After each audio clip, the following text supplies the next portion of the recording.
Experience ko sa pera. Nung bata pa ako. Charles Animation. Okay.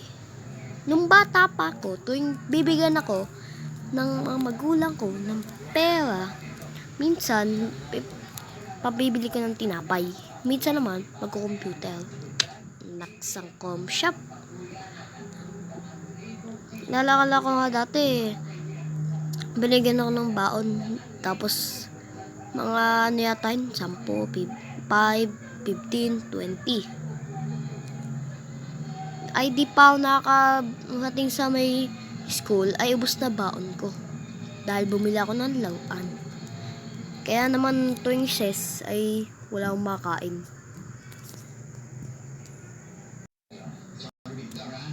One time, bumili ako ng yoyo. Tapos, pagkaangat ko ng yoyo, umangat, tas natanggal sa may kamay ko. Edi ang ending, tumama sa kisame at kumalabog. At tinamaan yung kaklase namin. Tapos, umiyak siya.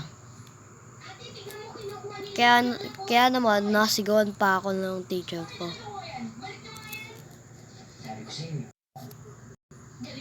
One time, nakapulot ako ng piso. Pinulot ko. At pinang-computer ko. Piso, pinang-computer ko. Ang lupwet. At nakapulot din naman ako ng mga 5. At minsan din naman, nakapulot ako ng 20. Pero, ito ang pinamataas ko na pulot.